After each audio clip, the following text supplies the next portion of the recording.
जय हिंद। हम देने वाले शब्दों के बारे में पिछले वीडियो में पढ़ा, बाकी का इस वीडियो में देखते हैं। गिव का मतलब होता है देना। जैसे हम कहाँ कहाँ देने का प्रयोग करते हैं उसी बारे में सीखते हैं। गिव में ए डेली टिकट, मुझे दिल्ली का टिकट दीजिए। गिव, अब यहाँ पर गिव है, यहाँ पर मी के साथ, यहाँ पर गिव के साथ अस आएगा।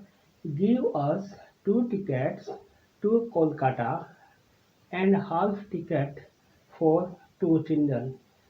हमें 2 टिकट कोलकाता का दीजिए और हाफ 2 बच्चों का आधा टिकट दीजिए, ऐसा बोलेंगे। गिव मी 2 कॉपी, अब यहाँ अगर हम किसी दुकान पर जाते हैं, कॉपी किताब की दुकान पर, तो बोलते हैं गिव मी, वहाँ भी दे दीजिए बोलते हैं। Give me 2 copies of Hindi, 2 copy Hindi की दीजिए। गिव मी 2 कॉपीज मैथ, यहाँ पर ये डंडी का मतलब ये सबके साथ ही रहेगा। Give me 2 copies of maths. Give me 2 copies of English, यहाँ पर ऐसे दीजिए।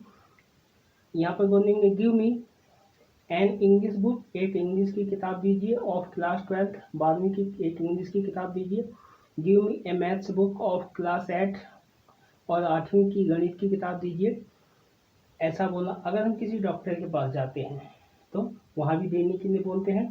जैसे बोलेंगे I have a teeth H, मेरे दांत में दर्द है। I have a pain in my year, मेरे कान में दर्द है। अब आई हैव के साथ इन वाक्यों में ए पेन इन माई साथ रहेगा। I have a pain in my head, मेरे सिर में दर्द है। I have a pain in my stomach, मेरे पेट में दर्द है। यहाँ तक खत्म हो गया। अब यहाँ से दूसरा वाक्य है आई हैव गोट फीवर, मुझे बुखार हो गया है। आई हैव इची, मुझे खुजली हो गई है। आई हैव डायरिया, मुझे दस्त हो गया है। अब उसकी दवाई के लिए बोलेंगे देने के लिए। Give me the medicine for diarrhoea, मुझे दस्त की दवाई दीजिए। Give me some pain killers, मुझे कुछ दर्द की दवाई दीजिए जिससे डरा रहा हूँ। गिव मी फीवर मेडिसिन, मुझे बुखार की दवाई दीजिए। गिव मी इचिंग मेडिसिन, मुझे खुजली की दवाई दीजिए। गिव मी, और जो भी आपको परेशानी है वो डॉक्टर के यहाँ हम ऐसे बोलते हैं। और या फिर बोलते हैं डॉक्टर से आई एम नॉट फीलिंग हंग्री, मुझे भूख नहीं लग रही है, तो यहाँ बोलेंगे फिर इसके आगे गिव आ जाएगा। गिव मी हंगर मेडिसिन, मुझे भूख की दवाई दीजिए। अब इतना कुछ होने के बाद डॉक्टर से बोलते हैं how much money did doctor sahab get for the medicine, doctor साहब इस दवाई के कितने पैसे हुए, हम ऐसा बोलते हैं। अब देना का शब्द यहाँ भी देखिए, यहाँ पर देना शब्द नहीं है लेकिन वाक्य में आ रहा है। जैसे एक्सप्लेन टू, ये हिम सबके साथ आ रहा है। पहले एक्सप्लेन, उसे समझाइए, उसे समझा दीजिए या उसे बता दीजिए। देखिए पहले एक्सप्लेन टू से, एक्सप्लेन टू हिम माने उसे समझा दीजिए, वाक्य में दीजिए आ रहा है। उसके बाद होगा टेल हिम, उसे बता दीजिए। स्टॉप हिम, उसे रोक दीजिए, ऐसा वाक्य आ रहा है। नॉट टू बॉदर मी, मुझे परेशान नहीं करें। इनमें से कोई सा भी वाक्य बोल दीजिएगा। सबसे अच्छा तो एक्सप्लेन होता है, उसे समझा दीजिए कि मुझे परेशान न करे। उसे समझा दीजिए कि मेरा सामान न ले। Not to talk to me, मुझसे बात ना करे। Explain to him go with me, not, ये नॉट सबके साथ आएगा। नॉट टू गो विथ, मेरे साथ नहीं जाए। Explain to him not to touch my thing, मेरे सामान को न छुए। Explain to not to fight with me, मेरे साथ झगड़ा ना करे। Explain to him not to argue with me, मेरे साथ बहसबाजी ना करे। एक्सप्लेन टू हिम, उसे समझा दीजिए कि नॉट टू इंसल्ट मी, मेरा अपमान न करे। Explain to him not to interrupt me, मुझे हस्तक्षेप न करे, मुझे वो ना करे। Explain to him not to talk between two people, उसे समझा दीजिए दो लोगों के बीच में इंटरप्ट ना करें, दो लोगों के बीच में बात ना करें।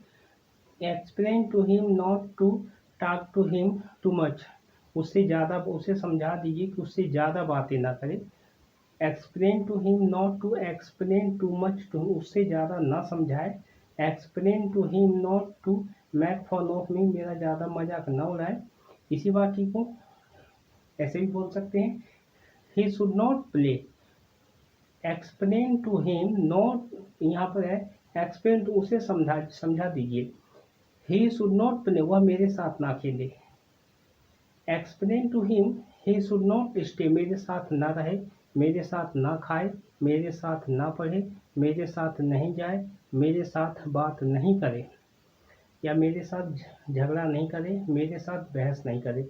यहाँ पर ही शुड नॉट के बाद इनमें से एक वाक्य आएगा, प्ले या स्टे या ईट या स्टडी या गो या टॉक या फाइट या आर्ग्यू, और उसके बाद आएगा विद मी आखिर में, तब जाके वाक्य पूरा बनेगा। उसके बाद होता है हम कोई काम नहीं करने देते या वह मुझे नहीं करने देता, इसमें भी आ रहा है लेकिन इसमें गिव नहीं आ रहा, लेकिन वाक्य को देखिए। He does not let me study, वह मुझे पढ़ने नहीं देता। He does not let me eat, वह मुझे खाने नहीं देता है। He does not let me sleep, वह मुझे सोने नहीं देता है।